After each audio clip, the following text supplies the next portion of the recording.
Эфир абхазского телевидения продолжает русская служба новостей. Здравствуйте. И в начале выпуска коротко о главных темах дня. Службе судебных исполнителей Абхазии исполнилось 5 лет. В честь юбилейной даты в Сухуми прошли торжественные мероприятия. В средней школе поселка Агудзера открыли компьютерный класс, где учащиеся смогут не только развивать компьютерные навыки, но и совершенствовать знания в программировании.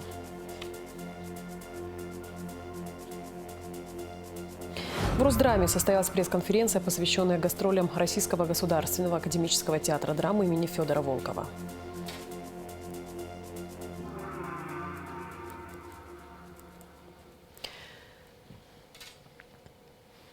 Службе судебных исполнителей Абхазии исполнилось 5 лет. Основные задачи структуры – исполнение судебных актов, наложение ареста на имущество должников, взыскание денежных средств, а также обеспечение установленного порядка деятельности судов республики.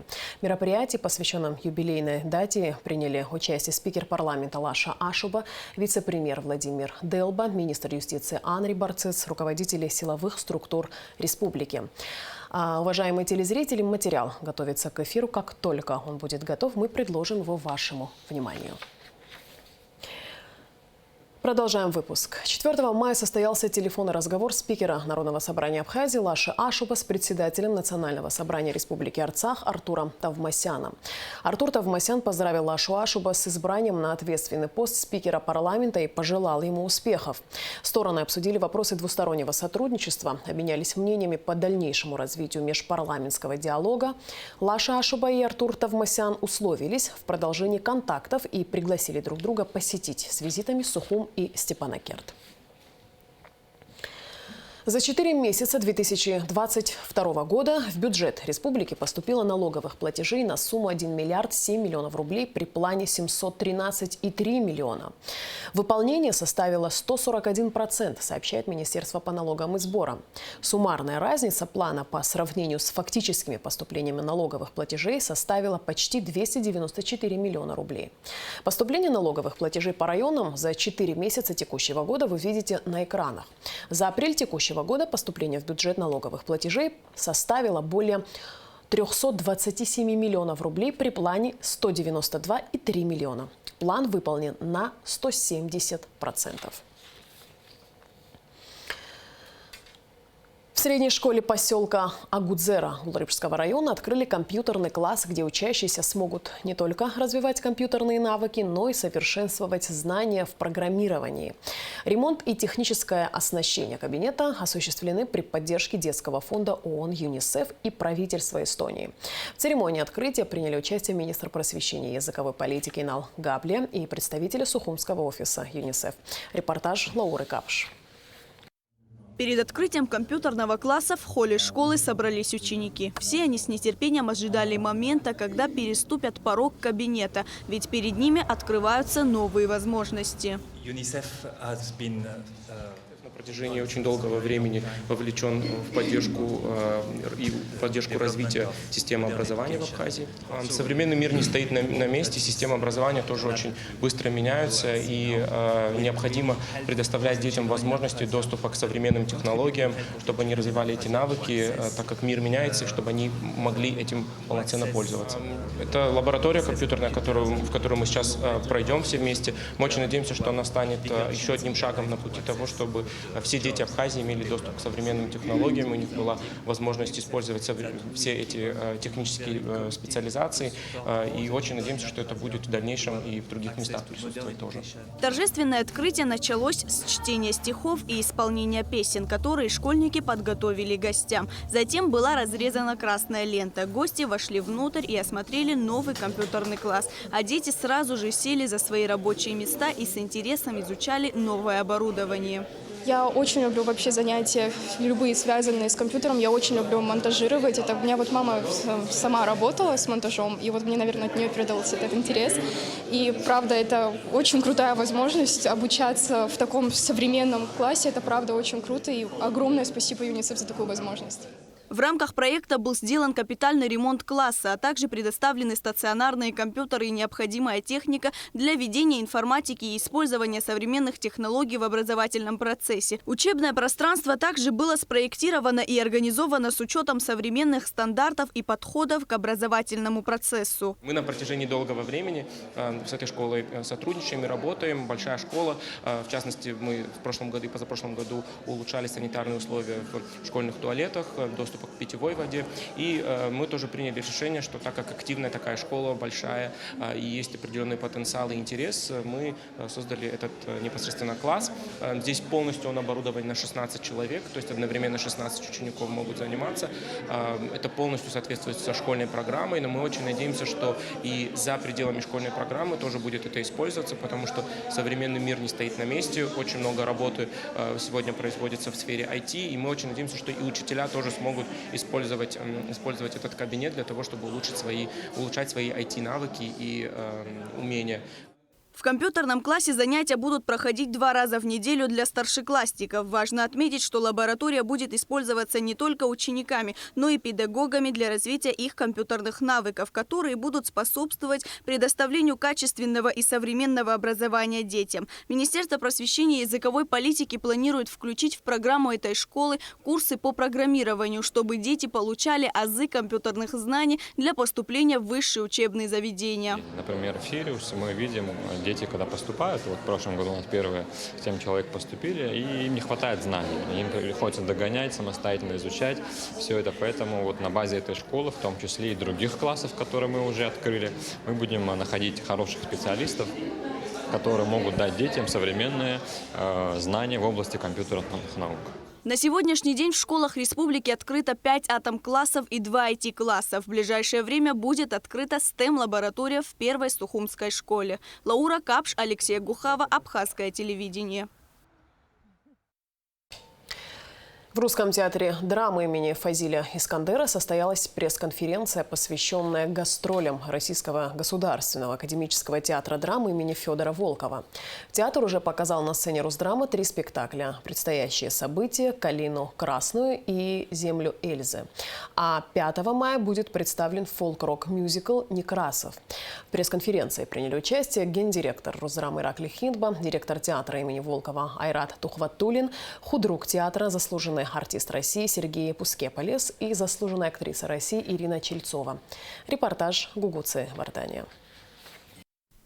Повесть «Калина Красная» Василия Шукшина была написана в 1973 году и вошла в Золотой фонд советской литературы. Сам автор Василий Шукшин все свое творчество посвятил простому человеку, обычному труженику страны, каких миллионы, тем самым став им близким по духу, народным писателем, актером и режиссером. Трудолюбие, честность и доброта – все эти человеческие качества проходят через все творчество писателя. И «Калина Красная» не исключение.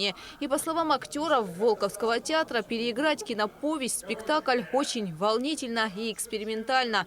Однако, несмотря на это, «Калина Красная» в исполнении театра имени Волкова вот уже 2 сезона пользуется большим успехом.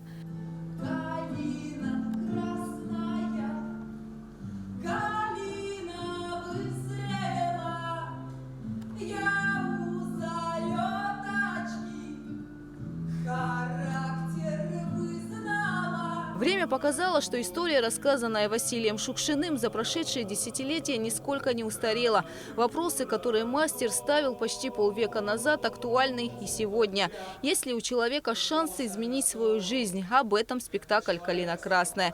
Именно таким героем является Егор Прокудин. Человек, сделавший много ошибок, осознающий, что напрасно прожигает жизнь, не приносит пользы ни обществу, ни самому себе, но мечтающий все изменить, хотя не знает как. Весь спектакль прослеживается надежда, что все может быть исправлено, стоит только захотеть. А светлый образ простой русской женщины дополняет эту надежду.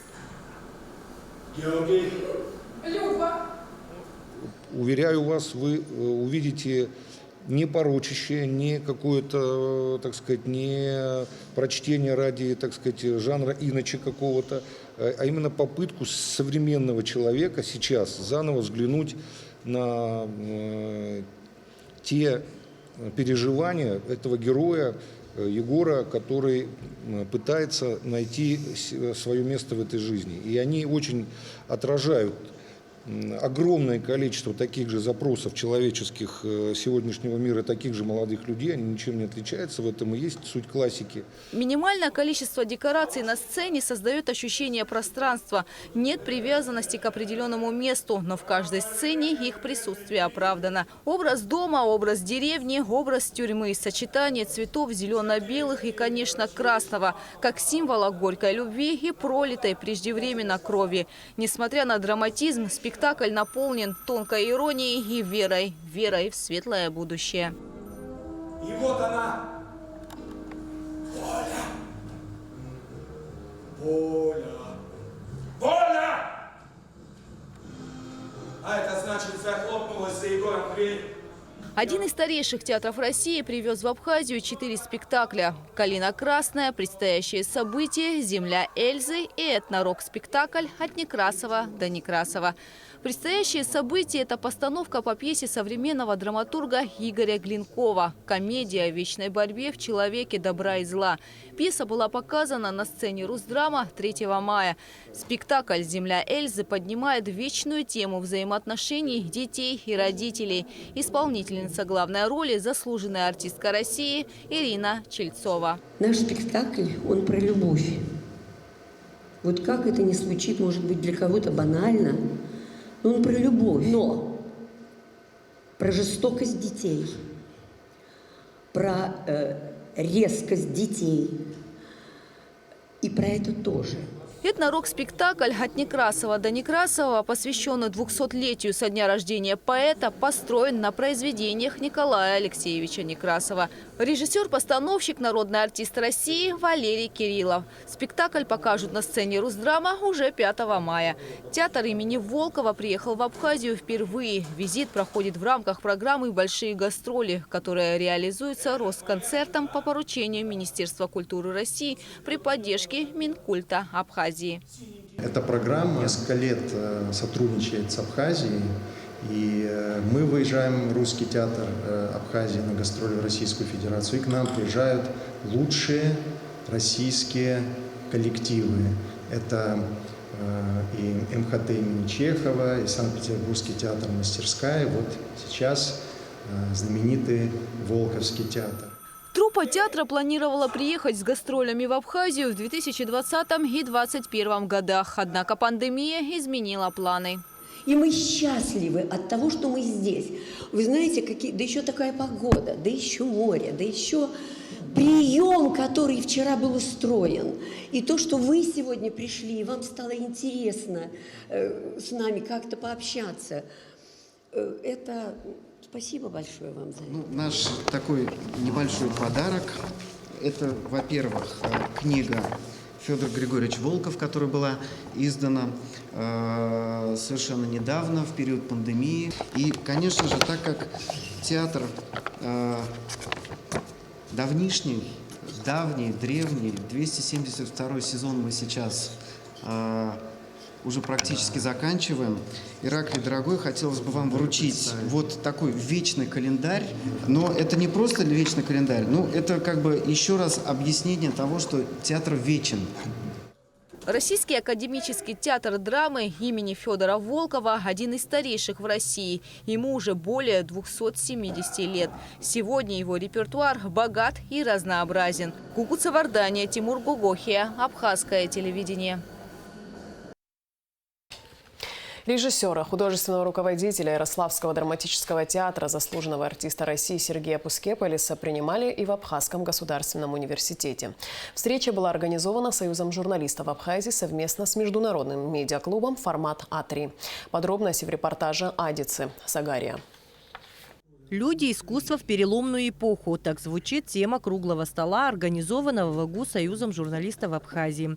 Во встрече с известным российским актером и режиссером Сергеем Пускепалисом приняли участие министр культуры Дауркова, директор Русдрама Ираклий Хинтба, заведующий кафедрой журналистики, советник ректора Гурам Амкаб, представители АГУ. Открывая встречу, ректор АГУ Олег Угварами отметил, что приезд в Абхазию первого русского профессионального театра, Российского государственного академического театра драмы имени Федора Волкова большое событие не только для культурной жизни страны.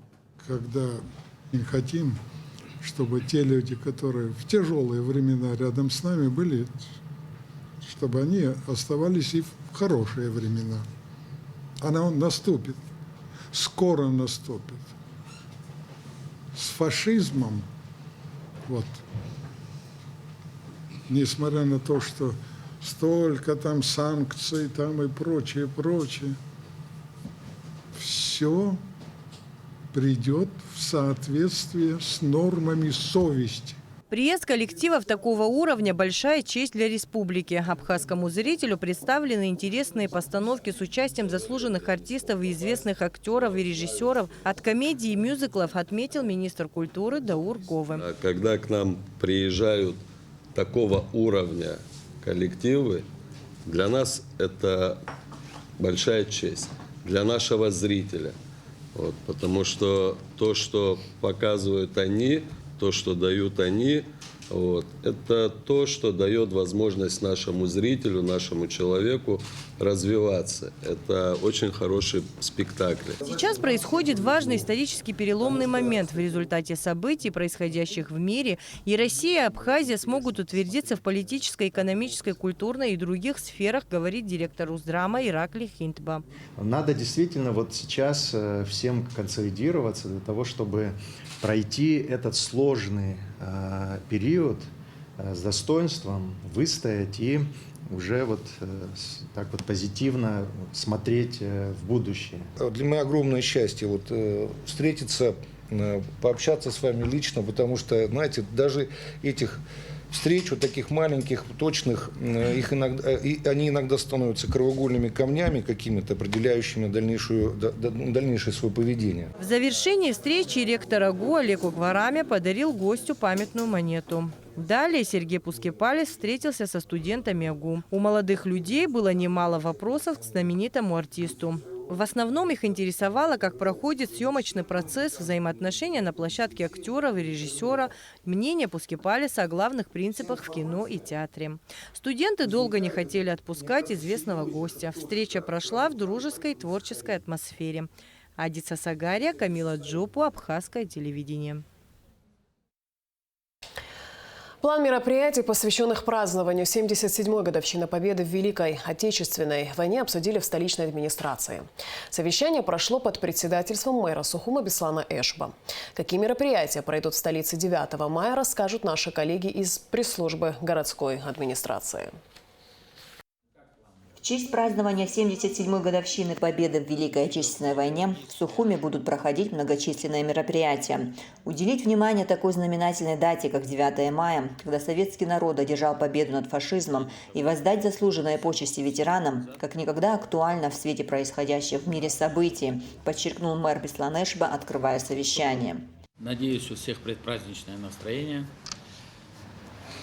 Праздник Победы всегда носит очень серьезное идеологическое и морально-патриотическое понимание того, что было сделано 77 лет назад.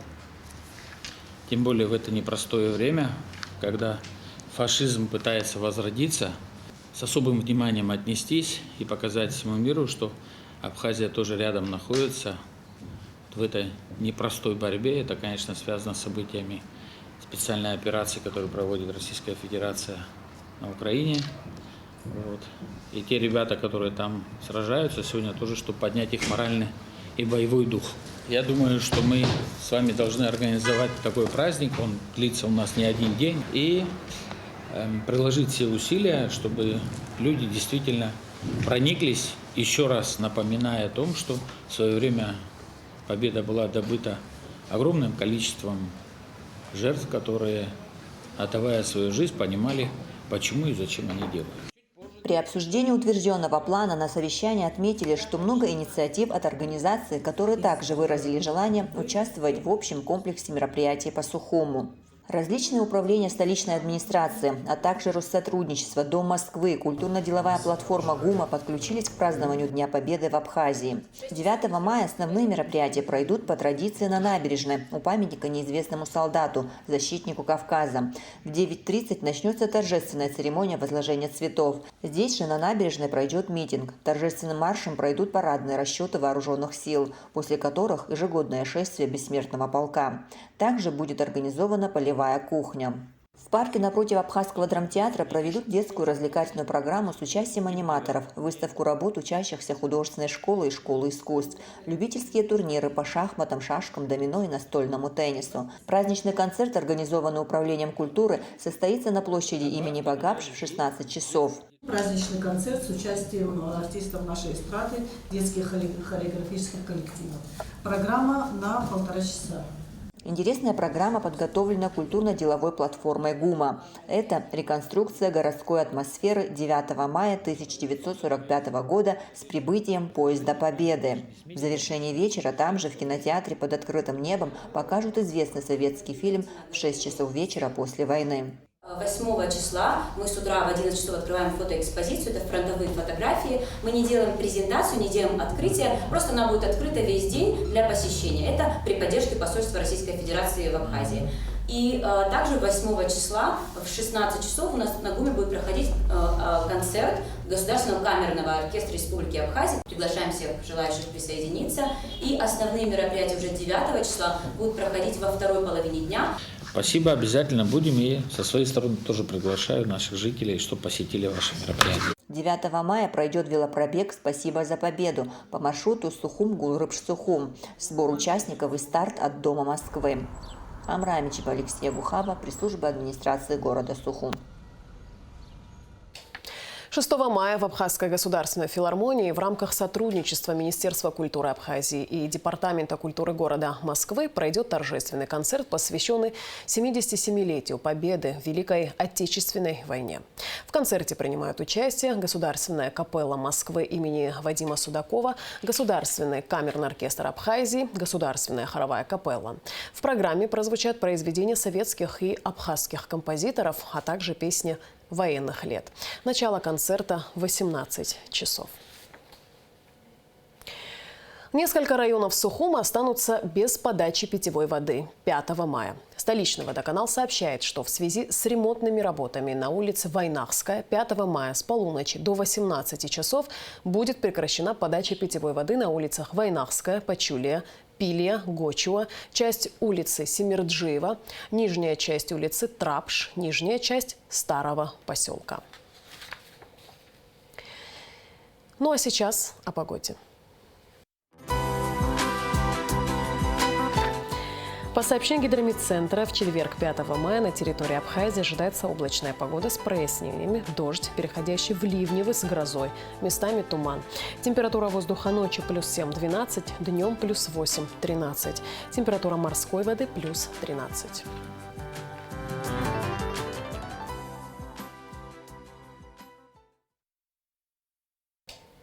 На этом наш выпуск завершен. Я с вами прощаюсь. Абхазское телевидение продолжает свою работу.